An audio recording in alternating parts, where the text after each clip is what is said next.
근데 사람들이 끝나고 쭉 들어오는 거예요. 들어와서 이제 기도회를 하겠죠? 근데 한 사람이 얘기합니다. 아까 승재 형제 일어나는 거 봤어? 나도 봤어. 또 뒷담화를 하고 이렇게. 그래서 저는 이제 벽 보고 계속 잤죠. 그리고 사람들은 밤늦게까지 얘기 나누고 기도하고 자니까 늦게 잤는데 저는 일찍 잤기 때문에 눈을 떠보니까 새벽 5시였습니다. 그래서 이제 눈을 떠서 사람들 자고 있는 거 보기 그래갖고 바깥에 나갔는데요. 그 전날 저녁에 비가 그렇게 내렸었거든요. 근데 아침에 해가 떴습니다. 5시에. 환하죠.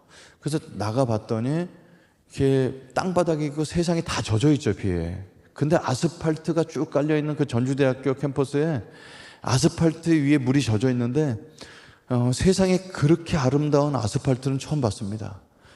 검정색이 너무너무 예뻐갖고 아스팔트를 발로 못 밟겠는 거예요. 그리고 쭈그리고 앉아서 아스팔트 이렇게 만지면서 넌 이렇게 예쁘냐? 아스팔트 넌 이렇게 예쁘냐? 그 아스팔트를 막 쓰다듬었으면 너무 예뻐갖고 흑진주를 쫙 깔아놓은 것처럼 아침에 반짝반짝 해가 빛났고요. 나뭇잎파리에 물이 떨어지고 물이 젖어 있는 아침 햇살에 너무너무 영롱했고, 그리고 바람이 불어서 가지가 이렇게 흔들리는데 그게 어저께 제가 예수님 믿은 것처럼 너무 춤을 춰주고 그러는 거예요. 막 세상에 어저께랑 너무너무 다른 아침을 만나게 됩니다. 제가 본드 끊은 지 몇 년 됐는데 그날은 막 더 했어요. 와, 환상적이고. 너무 깨끗한 이런 걸 체험하고 산에 올라가서 어저께 낮에 괴롭혔던 송사리들한테 사과하고 막 하면서 새벽에 돌아다니는데 숙소로 들어가는데 우리 아버지 얼굴이 가슴속에 떠오르는 거예요. 어머니가 그리웠을 텐데 그 죽이고 싶었던 아버지 얼굴이 떠오르면서 서울에 올라가면 아버지랑 식사 한번 해야 되겠다는 말을 저보다 중얼거리게 됩니다. 그것은 내 마음속에 세상에서 그렇게 죽이고 싶었고 인간 말종처럼 느꼈던 그 아버지가 가장 잔인한 사람이라고 생각했는데 내가 아버지보다 더 잔인한 인간이라는 것을 받아들였기 때문에 그런 용서의 첫걸음을 시작하지 않았나 이런 생각을 가져봅니다. 숙소에 들어갔더니 저를 모르는 사람이 저보다 키가 크신 형이 성경책을 이렇게 주면서 이거 읽어보세요 그러는 거예요.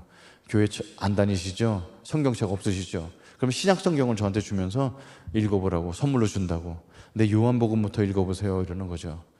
그 요한복음이 어딘지 몰라서 이렇게 찾아서 읽는데 예수님이 빛으로 이 땅에 오셨다. 그 다음에 물 갖고 포도주를 만드셨네. 그리고 예수님이 돌아다니면서 사람들 상담해 주시고 이렇게 그냥 소설책처럼 읽는데 요한복음 10장에 저한테 아주 특별한 말씀으로 와닿습니다. 예수님께서 이렇게 얘기하십니다. 나는 양을 위해서 목숨을 버리노라. 사람들이 양을 키우는 이유는 양의 털도 없고 양의 젖도 없고 양의 고기를 얻으려고 양을 키우지 왜 양을 위해서 목자가 죽지? 이런 생각을 그냥 의문을 갖고 보는 거죠. 근데 그걸 3번이나 얘기하십니다. 나는 양을 위해서 목숨을 버리노라. 나는 양을 위해서 목숨을 버리노라. 나는 내 생명을 버릴 권세도 있고 나는 취할 권세도 있나니 나는 양을 위해서 목숨을 버리노라. 자기가 스스로 죽겠다는 얘기잖아요. 그게 되게 이상했어요. 근데 요한복음 10장 10절이 제 눈에 확 들어왔습니다. 도둑이 오는 것은 도둑질하고 죽이고 멸망시키려는 것뿐이요. 그치? 도둑이 왜 오겠어요? 도둑질하고 멸망시키려고 온 거지. 근데 내가 온 것은 양으로 생명을 얻게 하고. 근데 그 생명이라는 단어가 확 진하게 오면서 내가 아침에 세상에 이렇게 달라졌다고 보였던 게 생명이구나. 내가 어제 밤에 예수님 믿었지만 우리 아버지 알코올 중독인 거 똑같고 우리 집에 찢어지게 가난한 거 다 똑같지만 이게 살고 싶고 이게 허리에 막 힘이 들어서 살고 싶고 그리고 그 전까지는 예수 믿는 사람들이 자기 어려운 얘기 나눌 때마다 전 속으로 이 병신 왜 저런 얘기를 하지? 자기 그런 어려운 얘기 나누면 자기 약점이 될 텐데 이렇게 생각했는데 저는 이제 예수 믿고 나니까 제가 살아왔던 가정 형편과 내가 예수 믿은 얘기를 딴 사람한테 해주고 싶은 거 있죠. 그게 뭔가 막 달라졌어요. 내 속에서. 그게 생명이라는 걸 알게 됐습니다. 예수님은 우리에게 생명을 주러 오셨구나. 그리고 내가 온 것은 양으로 생명을 얻게 하고 더 풍성히 얻게 하라 하십니다. 이렇게 써 있어요. 풍성한 삶. 여러분 이 땅에 여기 계신 3,000명쯤 되시는 분들이 풍성한 삶이 다 다르다는 거 아세요? 왜냐하면 어떤 사람은 자녀와 이렇게 관계가 깨진 사람은 관계가 회복되는 게 풍성한 삶일 수가 있고 어떤 사람은 건강이 나쁜 사람은 건강이 나쁜 게 풍성한 삶일 수가 있죠. 근데 저한테 풍성한 삶은 다른 게 아니고 행복한 가정을 가져보는 게 풍성한 삶이었어요. 행복한 가정의 정의도 다릅니다. 그냥 저는 가족끼리 모여서 밥을 먹는 게 행복한 가정이었어요. 그래서 하나님께 예수 믿고 나서 처음으로 기도드린 게 하나님 저는 뭐 유명해지는 것도 필요 없고요. 돈도 필요 없고요. 뭐 권력도 필요 없고요. 그냥 행복한 가정 하나만 주세요. 이렇게 기도했어요. 그래서 이제 행복한 가정을 가지려면 결혼을 해야 되기 때문에 내가 이 얘기를 누구한테 하지 그러다가 저희 동아리에 누구 얘기나 잘 들어주는 포근한 누나가 있습니다. 생긴 건 수녀님처럼 생겼어요. 화장도 안 하시고 늘 이렇게 한 장 성경책 읽으시는 그 누나가 있었는데 모든 얘기를 해도 다 들어주는 그 누나한테 가서 누나, 나한테 기도 제목이 하나 있어요. 뭔데요? 저는 행복한 가정을 만나서 결혼하는 거예요. 그래요? 그래서 자매님 좀 하나 소개해 주세요. 그랬더니 그 누나가 CCC는 연애하면 잘리는 곳이에요. 그래서 이제 연애하는 것이 아니라고. 그러지 말고 계속 한 명만 소개해 주세요. 그랬더니 누나가 기도해 볼게요. 그러시더라고요. 저는 이제 됐다 생각하고 집에 갔는데 알고 봤더니 기독교 용어로 기도해 볼게는 안 된다는 뜻이었어요. 근데 그걸 모르고 이제 계속 기다렸는데 제일 졸르고 졸랐더니 한 자매를 소개해 줬어요. 근데 그 자매님은 어머님이 전도사님이고 아버님이 기독교 잡지 편집국장이시니까 얼마나 믿음이 좋은 자매예요.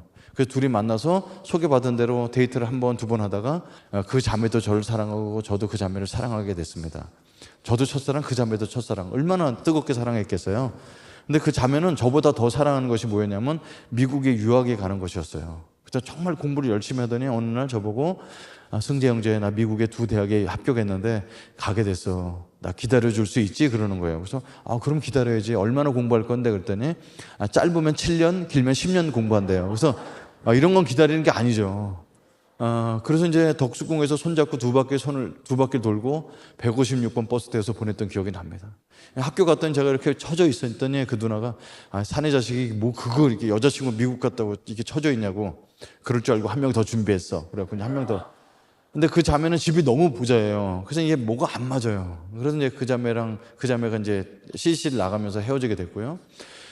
대학교를 졸업하고 CCC 간사를 제가 했습니다. 그래서 한 명 더 소개받은 게 여자 전도사님을 소개받았어요. 얼마나 꿈이 맞아요. 뭐 하나님 나라를 위해서 이런 거 막 얘기 나누다가 저는 중국 선교사가 꿈이라고 그랬더니 그 자매는 자기 선교를 못 한대요. 다른 나라 물만 먹으면 설사를 하고 물갈이해서 못 한다는 거죠. 그래서 기도 좀 해보라고. 그래서 이 자매님이 월요일 날 금식 기도원 들어가서 금요일 저녁 때까지 15끼를 금식하고 나오셨어요. 얼굴이 환해져 갖고 나오셨어요. 그래서 저는 이제 앞에서 기다려서 만났죠. 하나님께 뭐라고 응답하셨어요? 그랬더니 응답하셨다고. 뭐라고 응답하셨는데 그랬더니 형제는 아니라고 말씀하셨다는 거. 저는 이제 뜨겁게 사랑을 3번 해봤는데 3번 다 세게 됩니다. 자상이 약한 사람 누굴 찾지 못하죠. 그리고 이제 CCC 간사를 하면서 한 달에 월급 10만 원도 안 되는 월급 갖고 사니까 데이트도 할 수 없었는데 대학교를 졸업한 그 누나가 저한테 7장짜리 편지를 보내오셨습니다. 그리고 제 인생을 다 평가를 내려주셨어요. 승재 형제는 설교도 잘하고 리더십도 있고 하나님 사랑하는 것 같은데 근데 한 가지 흠은 거룩하지 못한 게 흠이야. 자매를 너무 밝히고 그리고 만나자마자 첫날부터 손잡으려고 그러고 저를 너무 잘 알고 계시는 거죠. 그런데 사역자들이 망하는 길이 권력과 돈과 여자 문제 때문에 망하게 되는데 돈과 권력은 사랑하지 않는 거 분명한데 자매 문제 때문에 망할 것 같아 늘 고민이라고. 근데 더 이상 소개해줄 자매는 없다고. 그러면서 나는 어때? 이렇게 보내오셨어요. 그래서 지금 그 누나랑 만나서 32년째 살고 있습니다. 너무 감사하죠. 여러분 저는 예수님 믿기 전에 가정폭력을 했던 집에서 자란 사람은 반드시 아버지가 했던 걸 흉내내서 아내를 때린다고 합니다. 32년 동안 살면서 저는 언어폭력 한 번 쓴 적이 없습니다. 왜? 그 거룩하신 누나 앞에 대들 수가 없기 때문에 그렇습니다. 여러분 이제 결혼하자마자 바로 행복하게 살았는데 그렇지는 않죠. 왜냐하면 저는 모국어가 있잖아요. 우리 아버지가 썼던 언어를 갖고 있습니다. 그게 모국어거든요. 저희 아버님은 집에 오셔서 세수를 하시고 수건을 안 가지고 가시고 갑자기 소리 지르세요. 이놈의 집구석엔 수건 하나 없어. 이게 수건 달라는 소리거든요. 그래서 제가 그런 용어를 갖고 있다는 걸 결혼하고 깨닫게 됐습니다. 그래서 제가 잘못된 용어를 쓸 때마다 제 아내는 그건 그렇게 얘기하는 게 아니고 이렇게 얘기하는 거예요. 언어를 많이 바꿔주셨고 그리고 어떨 때 싸우죠. 제가 막 흥분해서 얘기를 하면 아내가 오늘은 대화가 더 이상 안 되나 저 먼저 잘게요. 그리고 화가 내는데도 주무십니다. 제 아내는요 이 감정 기복이 거의 없어요. 이게 회전하는 그림자도 없으신 분이십니다. 그래도 이렇게. 그러니까 저는 이제 혼자 황당해서 화를 내다가 자는 거죠, 저도. 근데 아침에 일어나면 감정이 내려앉으면서 정상화되죠. 그럼, 여보, 어제 내가 잘못했어요. 그러면 그때 얘기를 하면, 잘못한 거 아셨어요? 잘못했어요. 그럼 뭘 잘못했는지 10가지 써오세요. 그럼 이제 10가지 이렇게 써갖고 이제 검사를 맡고. 근데 아내가 항상 보면서, 아직도 뭘 잘못했는지 모르네. 여러분, 남자는 자기가 뭘 잘못했는지 굉장히 알기 어렵습니다. 그렇게 이제 신앙 가정생활 하면서 아이들이 자라는데, 이제 오늘 시간 없어서 이제 오늘 여기까지만 하겠습니다. 아이들이 크면서 나는 연하의 남자를 만날 거야. 연하 커플이 좋은 것 같아요. 엄마 아빠 사는 게 보기 좋았던 모양입니다. 그래서 지금 제 딸은 2살 어린 남자랑 지금 9년째 사귀고 있고, 아들은 4살 연상이랑 사귀고 있어요. 우리 집안은 이제 결혼하게 되면 이게 굉장히 호칭이 헷갈릴 것 같은데, 그냥 사는 게 보기 좋았던 것 같습니다. 우리 가정이라고 무조건 행복한 것만은 같지 않은데, 저는 하나님을 만났더니 하나님께서 생명을 주셨을 뿐만 아니라 제게 가장 알맞는 풍성한 삶도 주셨습니다. 여러분, 이 자리에 계신 분들, 예수님을 만나면 무슨 특별한 복을 받는 것이 아니라 이미 우리에게 생명을 주셨습니다. 그것이 가장 큰 복이고 주님과 동행하는 것이 가장 풍성한 삶인 줄 믿습니다. 그래서 이 자리에 혹시 예수님 믿지 아직 믿음이 없으신 분은 예수님을 꼭 만나셔서 생명과 풍성한 삶을 누리시고, 예수님을 만난 우리들은 이미 만났던 그 생명을 풍성함을 갖고, 그리고 그 생명이 우리 속에 차고 넘쳐서 많은 사람들에게 예수님의 빛과 소금의 역할을 감당하는 여러분이 되기를 간절히 축원합니다.